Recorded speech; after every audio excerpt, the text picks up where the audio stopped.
afternoon, everybody, and thank you for coming and joining us for today's Brown Bag, Truth and Democracy. I want to sort of set the tone for today's event, if I will, with a quote by President Roosevelt: "Democracy cannot succeed unless those who express their choices are prepared to choose wisely. The real safeguard of democracy, therefore, is education." Hi, I'm Deb Lockett, a board member of the League of Women Voters of Belmont, a nonprofit, nonpartisan political organization encouraging informed and active participation in government. The League never supports or opposes any political party or candidate. Rather, we strive to influence public policy through education and advocacy. And today is one of our events on education.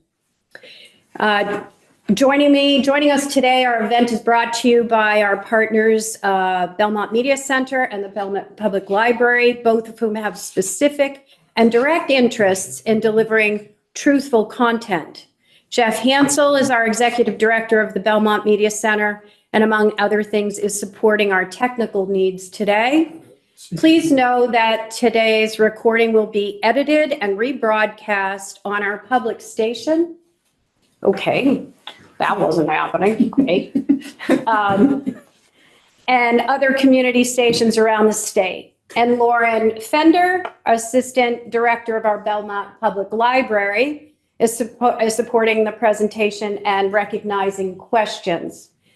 Lauren and the library staff work on this subject every single day with individuals and teachers and students, and deliver tutorials to students within our schools. And together, we hope to host many more programs like this in the future. And finally, I'm delighted to introduce you to our speaker, Chelsea Cartwright, who joins us from Houston, Texas, and hails from our National League of League of Women Voters. Chelsea is the program manager for Democracy Truth Project at the League. In this body of work, she strives to counter and misinformation, and to advance a better public understanding of the democratic and electoral process. Chelsea works with leagues nationwide to develop and implement trainings and events that advance this mission. Thank you so much for joining us today, for your patience this morning during our technical issues. And now I will turn the table over to Chelsea. Thank you, Chelsea. Thank you so much, Deb, for the kind introduction. And thank you all for bearing with us as it was really I who am in experiencing some technical difficulties, but that won't keep me away from speaking about this most important topic of combating mis and dis and malinformation. How can we all stay aware and activate truth? So as Deb said, just to ground us, we can go into the first slide. The first slide is a gentleman reading the newspaper. So in terms of what sustains our democracy, Deb mentioned the quote from FDR there. And I also want to ground us in this quote from former senator, the late Senator John McCain: "Civic participation over a lifetime, working in neighborhoods and communities in service of all kinds, military and civilian, full-time and part-time, national and international, will strengthen America's civic purpose." So just to ground us here, as all of us being here, what's our why? What drives us to this work?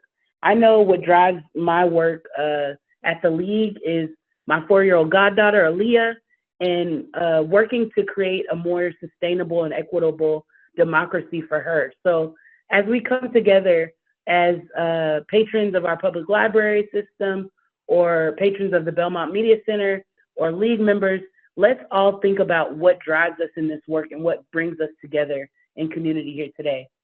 Next slide, please. So as we think about mis and dis and malinformation, in order to get a better understanding, what concern motivates you most to help your community address mis, dis, and malinformation?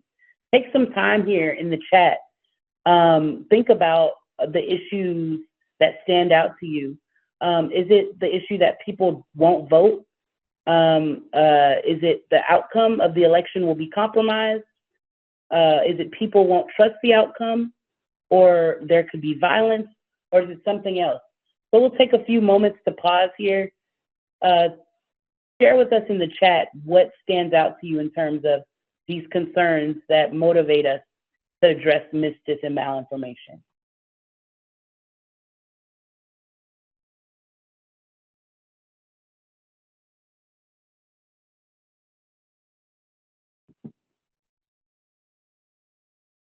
All right, I hope that there's been some good chatting, sharing of perspectives in the chat. We can go on to the next slide, please. So in order to start us on this journey today, we want to talk about the landscape. We want to talk about the environment in which we find ourselves in. Mis, dis, and malinformation is nothing new, but its uptick on social media has become an ever-present fact of life for all of us. Mis and dis information drives cycles of fear and polarization. And unfortunately, there's no silver bullet when dealing with this very evolving, ever-changing issue. Next slide, please. So let's talk more about what is mis, dis, or malinformation. Misinformation, first off, is always false. But it is inaccurate and mostly shared unintentionally. So misinformation could be something as harmless as you would think, as a conversation with a neighbor about maybe a ballot initiative. And maybe your neighbor doesn't have all the talking points or misspoke about something in terms of what the ballot initiative entails. That is just a sleight of mind. That happens to everyone. People misremember things. So that is misinformation. Disinformation, however, is false information, but it's intended to mislead. So it does have malicious intent.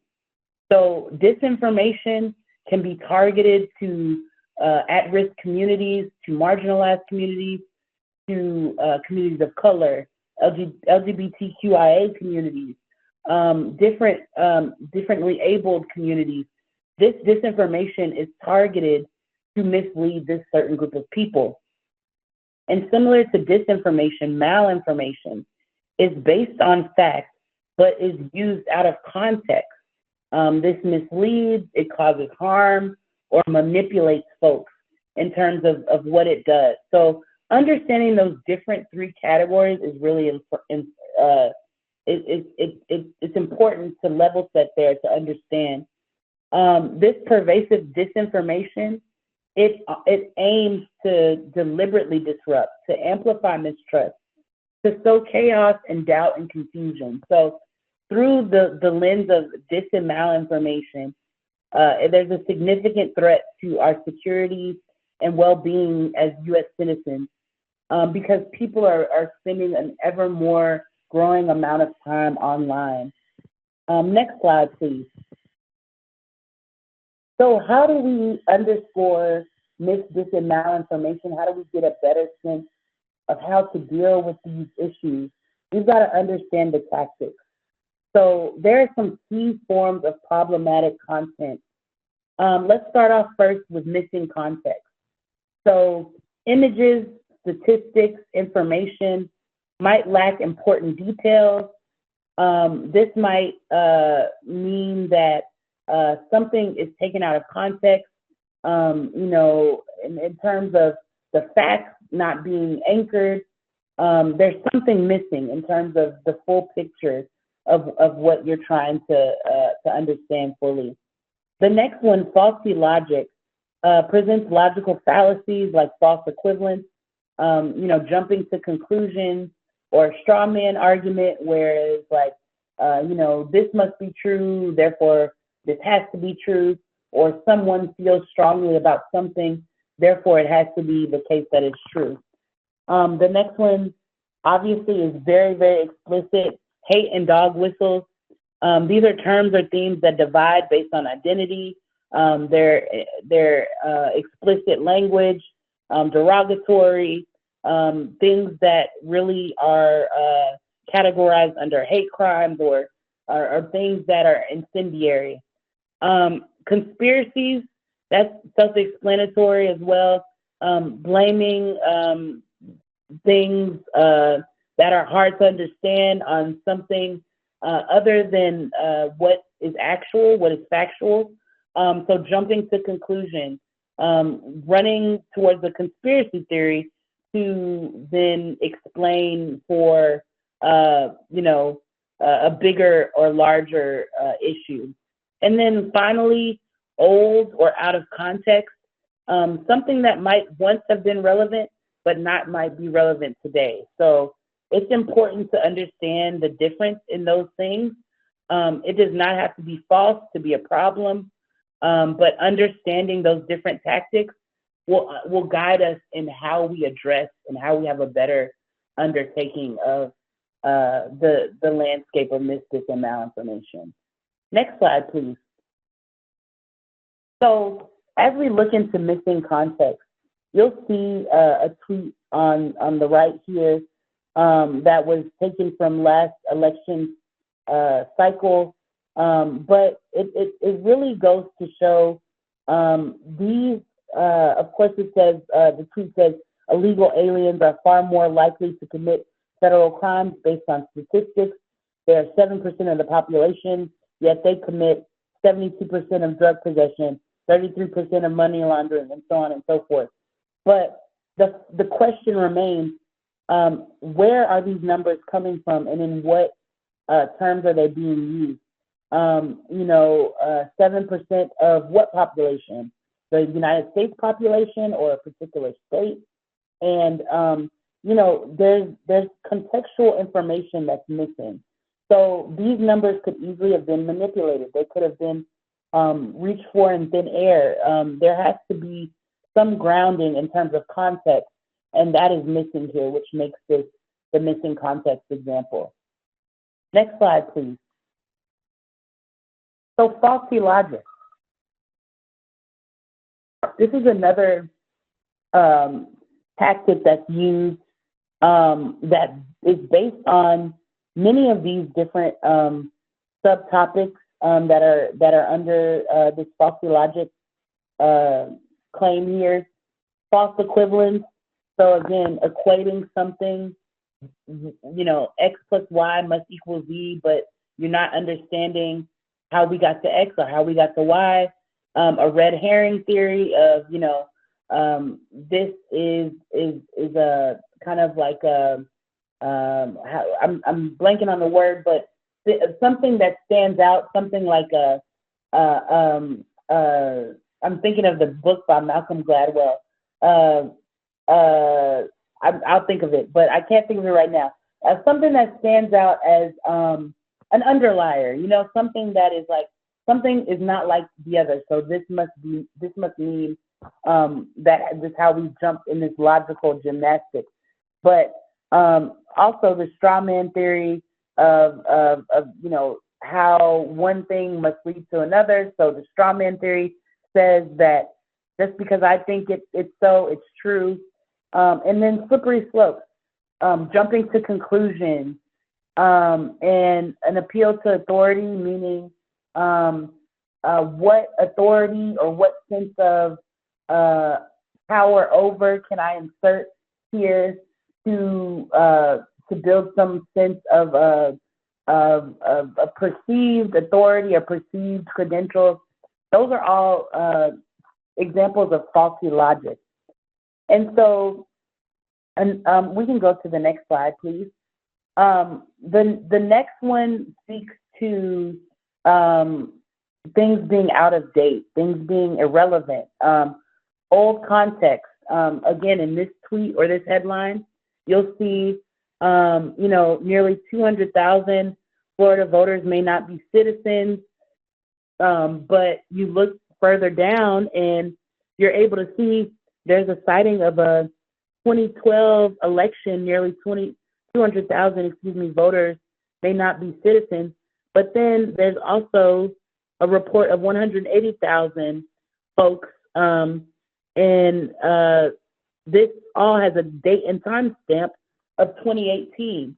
So this is an example of how things are often manipulated, date and time stamp, or taken out of context. Again, many of these different tactics you'll see are blended together to create this this new hybrid model of mis and dis and malinformation.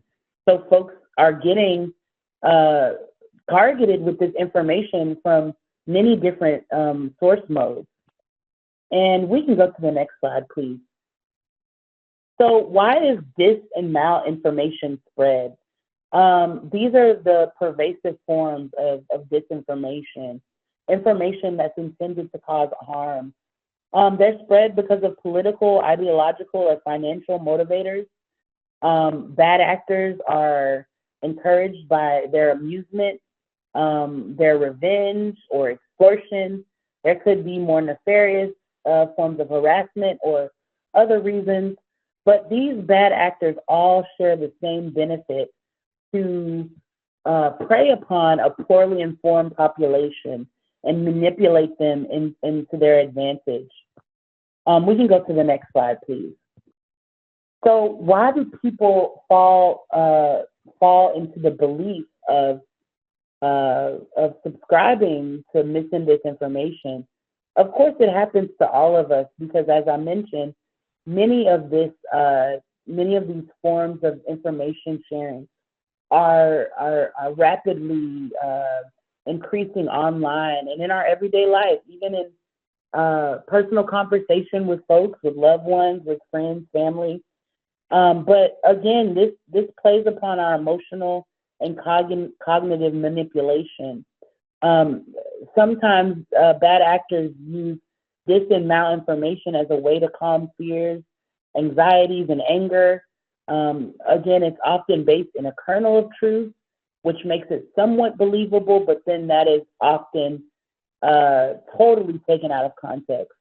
Again, this falls into confirmation bias, people's tendency to process information by looking for something that connects to them or that's consistent with their belief system. And now, as we see, we have a propagandist in chief at 1600 Pennsylvania Avenue. This has dire implications on the ways in which we advocate for our beliefs and our values. You know, and as I mentioned earlier, the most effective misleading campaigns combine all of these strategies together. So let's take a moment again. I want this to be an interpretive moment of reflection for folks to understand how they've encountered mis and disinformation. How has it come to your doorstep? How has it come into your decision making, into your conversations with those in your community? How have you encountered it? Take a moment in the chat. Where did you find it? If you have a little story or remembering about what was your reaction to it?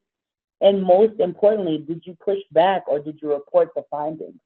So I'll take a moment here, take some time in the chat and share how have you encountered this information and what was your reaction or reflection to that information?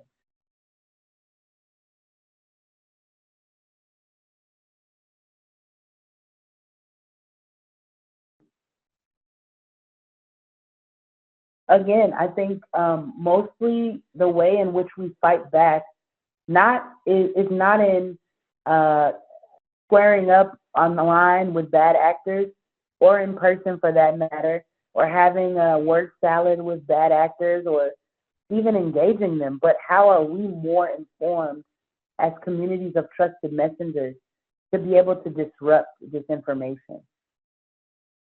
And so we can go to the next slide, please. I hope you all thought about how the ways in which this impacts your day-to-day life and how you can be more attuned to being knowledgeable about it.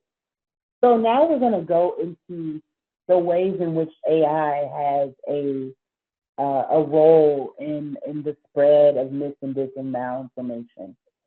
As we all know, artificial intelligence adds a heightened element of risk to the flood of disinformation.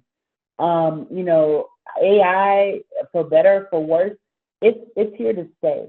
I know many leagues are using ChatGPT as a way to note take or send out emails or newsletters to stay efficient in that way. But there's also a more dangerous side of AI that's being manipulated when it comes to disinformation. So a report from our one of our partners, NewsGuard, this is an organization that measures the credibility of news online, has identified 49 websites producing news content that was completely AI generated. So bad actors are also feeding their outcomes by way of their inputs into AI modes and models. Generative AI is advanced at pushing out disinformation. And in fact, some studies show that it's even more persuadable because AI is very compatible to descriptions and adding in flair for detail. So it could be also more harmful than human-generated content. Next slide, please.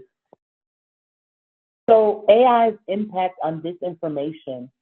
It provides a cheap and easily accessible way for folks who intend to harm through disinformation to generate content. The speed and ease of AI has intensified mightily, and it makes for swift content creation and dissemination, often with micro-targeted approaches. Again, what groups are living on the margins? Our LGBTQIA communities, our Black and Brown communities, our immigrant communities, our dual language communities, folks who are being targeted by way of harmful information, and in essence through AI. So these AI models themselves are a target for disinformation, as manipulators can poison the output before getting that input by feeding that harmful content into the input. These factors can further complicate the challenge of finding truthful information online. Next slide, please. So how do we identify AI? This is the question of the hour because AI is definitely expanding so rapidly. But some experts over at the Copenhagen Institute for Future Studies are doing just that. They're keeping a pulse on AI. They estimate that 99% of content on the internet will be AI generated by 2025 to 2030. So that is nothing short of where we are. We need to be aware. We've got to take stock in knowing. AI is generated through deepfakes, manipulated images, manipulated audio, memes, and videos. Again, these deepfakes are images that are contorted or edited and then repurposed for disinformation. Generative AI chatbots, they fuel that disinformation. There isn't a clear boundary between fact and fiction there. And these manipulators, they want to poison those outputs and strategically shape what we're getting on our news feeds, on our timelines, what we're reading, what we're absorbing. So we've got to be extra vigilant to know that AI can be used for good, and it also can be used for harm as well. Next slide, please. So we talked a lot about what the landscape is, what to expect, and how we can be more knowledgeable in understanding what's out there. But this is not just a pity party. This is not just woe is us. There is something that we can all do to affect change, first in ourselves, and then towards others in our communities. And then obviously that ripple effect will carry itself further. But I would beg that lived experience is a key disruptor to the spread of mis-, and malinformation. As we build community, we build more trainings like this one. We build more power in the hands of communities that are impacted the most. League communities know their leagues so well. They know their members. They know what it takes to be effective when registering voters or when hosting a candidate forum. So we've got to take that same energy and transport that into educating folks in this space as well. So those who are anchored closely to their communities, they know them best. They're connected to local election officials, local news outlets, and community events and activities. So us being the trusted messengers, we foster those conversations. They might be challenging, but they're at the end of the day very productive to encourage that networks push back and are more engaged in thoroughly having these conversations. Next slide, please. So we've got to do this as a collective. There's not a one-size-fits-all approach, but we've got to understand the nuance and complexity at hand. All of us are susceptible, as I mentioned, but many communities of color are directly impacted. Many immigrant communities are directly impacted. We know that our LGBTQIA communities are directly impacted, and so on and so forth. We could even go as far as sanctuary cities being directly impacted, or ranked choice voting cities being directly impacted. Thinking about the ways in which we think through the issues that matter, because once we start thinking about issues that matter to us, we can all come together and have much more of a resilient and robust conversation. The more we're aware, the better prepared we are to call things out and share with others how to do so. Next slide, please. So how do we do this? This in practice looks like having those conversations that anchor the truth. Maybe having conversations with folks who look differently than us, who think differently than us, whose cognitive diversity is different than us, whose path in life is different than us.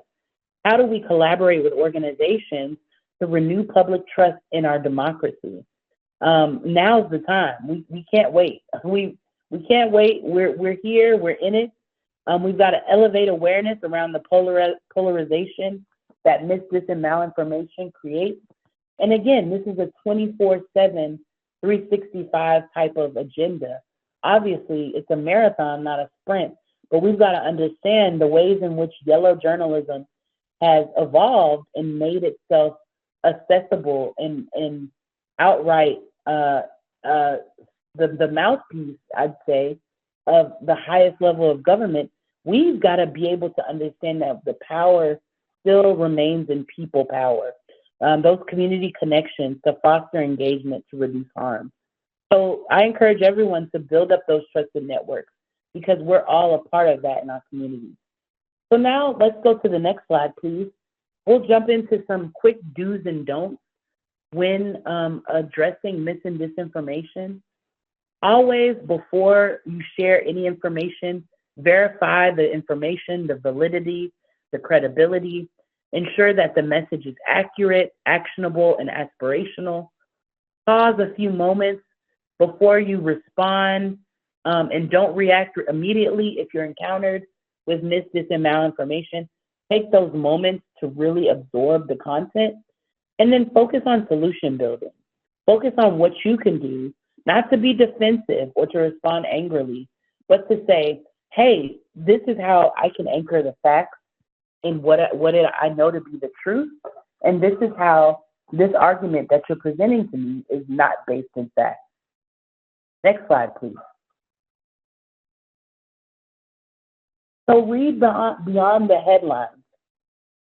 How do you do that? Lateral reading. Maybe you read NPR every day, or maybe you read Mother Jones every day, or maybe you read the Boston Globe every day, or the Washington Post, or the New York Times, or maybe you read a local newspaper, or a local, listen to local public access television or radio. If you see the same headline across various sources, read across headlines and see which facts remain. It's called lateral reading, and it will actually propel you to have a better understanding of how to discern news and anchor the truth in it. So that fact check that you can do is really important. You can also do that by lateral reading. And can those facts be verified? Think about the source of the information, and then also think about the source's source, because it really does matter. Analyze information critically and question everything. Now, again, is the moment. to be vigilant, to take a stand and say, hey, this is how I'm doing my best in countering information that's harmful not just to me, but to others in my democracy. Next slide, please.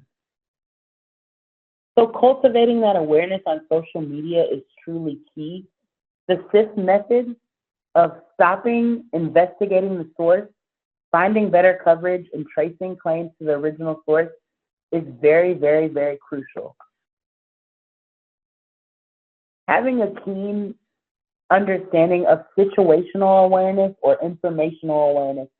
How does this information come together to underscore or emphasize the relevance of a moment in time or the relevance of an issue that's bubbling up? Take stock of that information.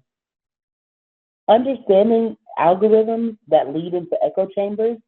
Echo chambers are places where folks of the same ideology or the same thought leadership come together and they say the same thing. They say the same thing. They fall down the same rabbit hole.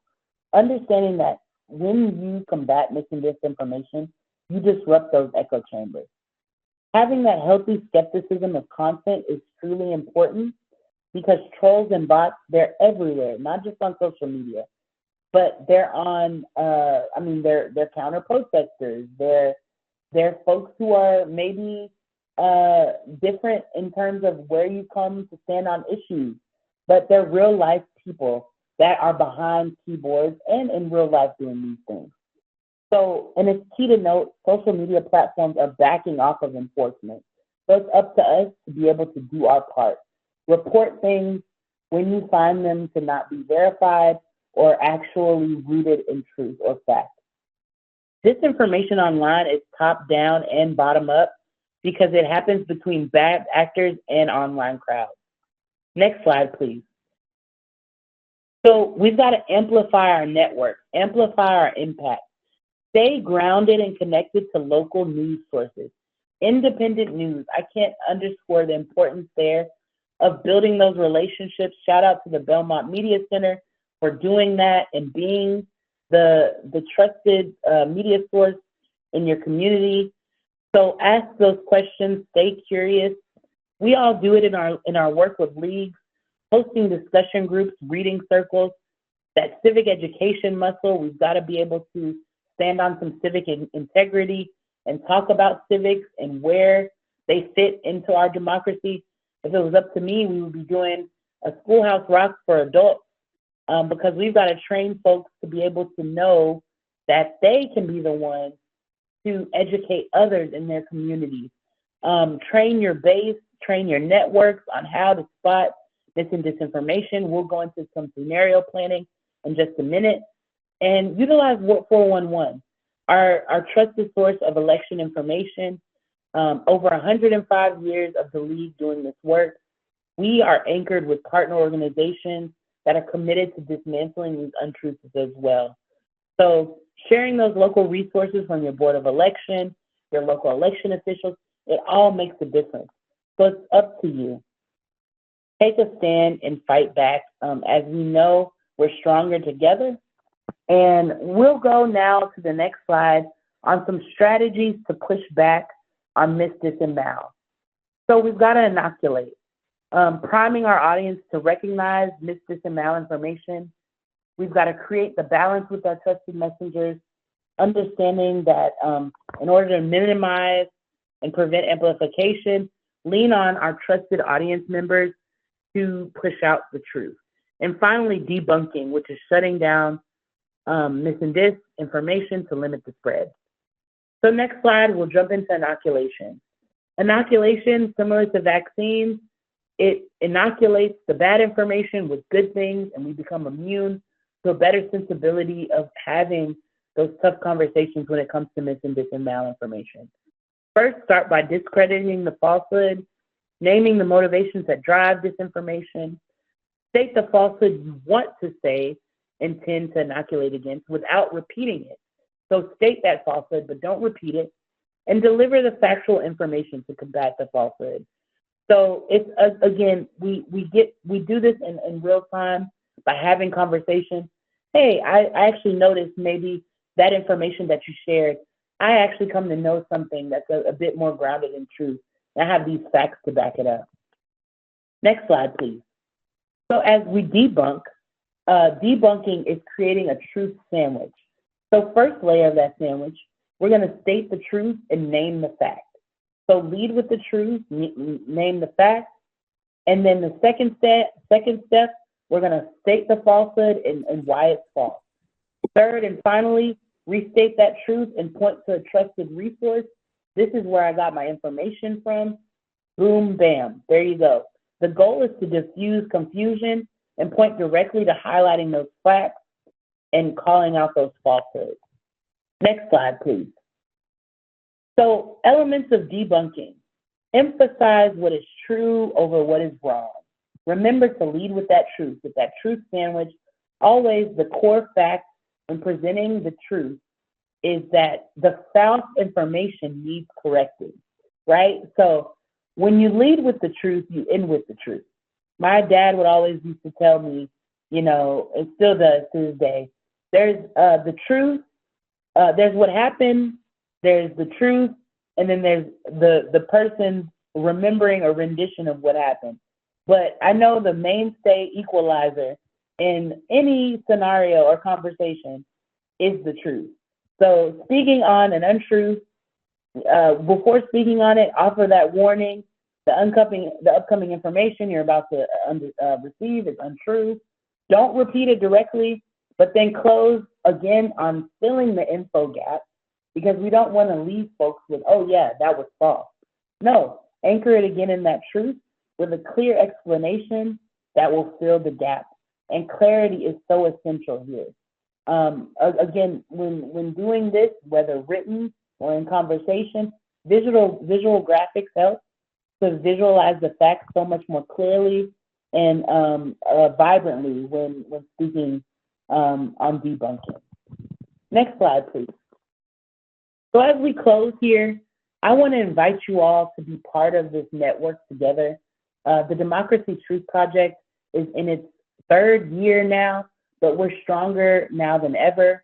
We're building a civic listening corps across league leaders and across our partner organizations in partnership with the Algorithmic Transparency Institute. We train folks to evaluate mis and disinformation on topics that are state specific, that are locally driven, that are national. So come join us on the Civic Listening Corps. You can join through this link. I'll also be sharing the resource guide as a part of this presentation once we wrap up. And the next slide, please. Get active and join our democracy integrity briefing. We hosted our briefing this week on Tuesday. These are an anchor effort of my Democracy Truth Project portfolio. These headlines, they again span the scope of mis, dis, and malinformation, but it's a way to build community with fellow league leaders and also to be attuned to what issues are bubbling up. Again, there was a vote on the SAVE Act this week. We know that it passed the House, but the work is just now getting started on the SAVE Act, because what the SAVE Act will imply for our work as a league is totally disastrous. So we've got to continue to let our members of Congress hear from us and to disrupt the cycle of disinformation that's happening around the SAVE Act. And finally, our last slide is a resource guide. Last slide, please. You know, there are various tools on the League of Women Voters website. There's a guide to mis and disinformation. There's an actual Democracy Truth Project landing page. So if you want to download our one-pager to share more about the work, if your league is committed to doing this work, this is a national program. It's obviously rooted in 10 states, but this drinking of the fire hose of mis and dis and malinformation is work that we can all be committed to. And so I'm so thankful to have been in community with you all today. I want to thank you for being here. With that, I want to kick it back to you, Deb, if we have any time for questions, or if there are any questions that I should address in the chat. Kicking it back to me. Chelsea, that was great. Thank you. And we're ending right on time, except for anybody that wants to stick around and engage in conversation, we can definitely go longer. And so, Jeffrey, did you have? I wanted to add a comment. Thank you very much, Chelsea. The one thing I heard of in terms of debunking, another way to call it is the truth sandwich. And you put the truth on top, you put the falsehood in the middle, and truth on the bottom. And it's good. I just like the way, I like to think about it that way. It's a nice Whenever image. you're trying to debunk something, you make a sandwich out of it. So what you're starting and ending with is the fact. So Anybody in the Most room have, definitely. anybody in the room have any comments or questions? I have a quick question. Can't see me probably.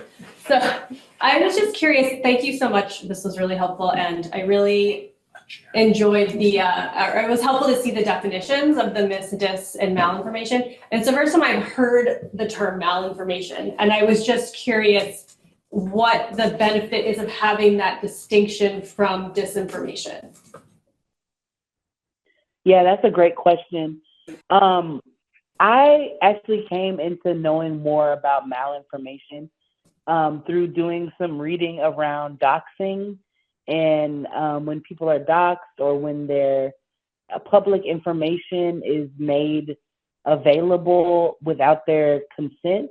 And so there's a thin line between obviously what is legal and the legal ramifications of things like that. But malinformation is kind of like the insidious evil twin of disinformation. Like, it's releasing personal information, health information, financial information, anything that could be used against you in terms of manipulating, information. Some of it may be true, some of it is probably not true. So the connection between malinformation and slander and libel is definitely there. It's just, I wanted to differentiate for folks because as hard as it is to talk about doxing and things like that are really just terrible, it happens. It happens. And so just so folks know the difference there is what I was trying to go for. I think one of the things that was helpful, from a public library perspective, that Chelsea spoke to, is talking about lived experience and asking people, because I think it can be really challenging from years on the public service desk of being able to sort of not, you can't have a confrontation, and you don't really want a confrontation, right? Like, you don't want to have a confrontational situation with a patron, for me as a library person, but in any other situation, even if it's a friend or somebody that you don't necessarily know very well, because you're probably not going to change that heart and mind if it feels combative. So this idea of lived experience I found to be very helpful. And if you can ask people, like, well, have you ever, seen somebody eat a dog? If you've been to Ohio, for example, or situations like that seem outrageous, and yet for some reason they still seem to gain traction. It's a really easy way, I think, for people to ground things that should seem outrageous and unreal in this world, and sort of put them in that context that they're already lacking. And we have that enough times at the desk, and you just turn it back on somebody and say, what do you think? What are your thoughts on this? And that starts a dialogue that helps sort of lead them to what we know to be the truth in there, right? It's kind of like that truth sandwich, but you sort of go for the middle on the side. it's when people have a message, they know perfectly well exactly what they mean and what they intend. The problem is, on the other end of that equation, people have no idea what you're intending or what you mean or what your tone is. And they could interpret it completely differently. So what I always try to do is, when somebody says something that might have upset me or seemed a certain way out, the first question is, can you explain more what you mean? One thing I always lead with, I don't really understand what you're saying. Can you help me understand what you're saying so I can be sure? And you want to open the door to invite them to actually be more expletive about what they're saying, that can lead to a conversation. When we react, we immediately set up a contentious conversation, and neither person knows what the other person's intent is. And It was if right I off the might, rails. if I might add to that, because we bring our own bias with us. So you may ask a question and I interpret the word differently and it strikes me differently and you didn't mean it at all. And so if I don't ask a follow-on question, then I cut my own nose off in spite of my face. And then I, might form, the wrong opinion about whatever the subject may be or the person. So it really behooves us all to just keep a few extra questions in our conversation about digging deeper. Absolutely. Yeah. It's so Social media. interesting. I was going to say something similar. I've gone to a bunch of trainings for how to deal with anti-Semitism, and they always say to start with the questions the same way and to just keep digging and ask questions, because most people can't support the misinformation. They can't support it, and they don't really have any reasons behind their messaging. That's right. And a lot of what's going on is learned behavior. And many people are moving in such fast rates of speed that they grab a phrase and another phrase. And I really trust Susan, and what she said must have been right. And I probably heard it wrong. And maybe she didn't say it completely, the whole sentence. And, and so, right. It's just all of us taking an extra deep breath. And I think there's some, Diane Palmer has her hand raised. Yeah, Diane, go ahead. My question, I just wanted to note that in the chat, someone asked if it was possible to get any of the materials that were shown today, or, through the slides, I guess, if there is a way to access them. We're going to post the video with the slides online. Ah, great. Okay, thank you. Chelsea, do you want And to? I'll be somebody sharing, else- I'll Somebody share a else said few that they were going resources that we to put send it together. out. Hold on, Chelsea, Sorry, if you want to, that's okay. Chelsea's the one who's got the slides. Yeah, I just want to make sure. we have a few resources that we put together as part of the Democracy Truth work. So the do's and don'ts section of this presentation, there are some palm cards that are very handy, not just during election season, because what I'm finding now is that this work is shifting. This work is not election specific. This is around the clock, as important as it was on November 5th of last year, than it is on April 11th of this year. So just trying to understand and underscore that this work is really kind of baked into a lot of other work that the League will be doing, and certainly want to be able to remain swift, but not just so reactionary to where it's not, to Deb's point of like taking those few steps back and understanding, hey, are we leading with empathy and understanding? Because someone raised the point of, obviously the lived experience is key.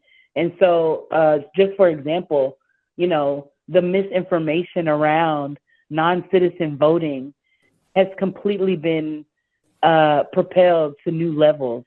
So now we have the SAVE Act, right? So, because the fallacy of that kernel of mistruth was then amplified to then the highest scale, and now we are where we are. So I think that it's going to be some exciting times coming around for this work, and I would love for you all to be part of a democracy activation series that I'm putting together as part of the Democracy Truth Project. More details coming soon, but just am really glad that folks are thinking about this. And the League, I'll share it out in my follow-up email, but the League was a partner with the News Literacy Project, not this past November, but the midterm cycle of 2020, was that 2022? Yes, the midterm cycle. We put together productive conversations without confrontation. So how are we thinking intuitively about how we approach each conversation with reflection, with empathy, with checking our unconscious bias before launching into them. So that's on YouTube. I'll share the link with once I send the follow-up email.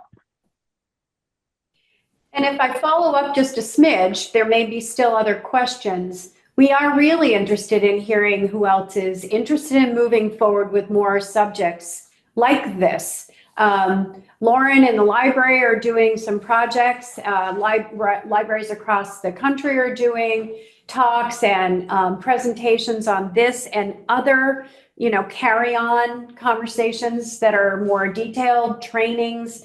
The News Literacy Project has things that you can do online as an individual, like how do newspapers actually come up with a headline? How do you identify, sort of the source and their credibility? You look for their corrections and what are they correcting and how quickly are they correcting? And that truth sandwich, you'll find most news agencies will not repeat the lie. They might tell you a little bit about the lie with the truth in the middle, but now you're going to start to see that. And there are some other things we can be doing to be really sure about when we're standing in the grocery line and we hear something and just being able to reply a little bit. But we would love to hear from you. You got my information, my contact information in the invite. You got Chelsea's. That's a good place to start. And we can put something together from there with the rest of us. Unless I've missed anything, for sure, anybody else can jump in. Great, thank you. Thank you all. Thanks everybody for having us this afternoon. And I'm really just thrilled that we can be having conversations like this because although the world is a bit noisy right now, I still choose joy. And I think joy is our collective resistance. And what brings me joy is being in community with folks and reading and using my voice to be an agent of change. So thank you all for being here. And I hope that we can continue to stay connected in this work. Thank you so much, Chelsea. Thank you, everybody, for coming. We look forward to seeing you again soon at another League of Women's of Belmont Brown Bag. Thank you so much. Have a good day.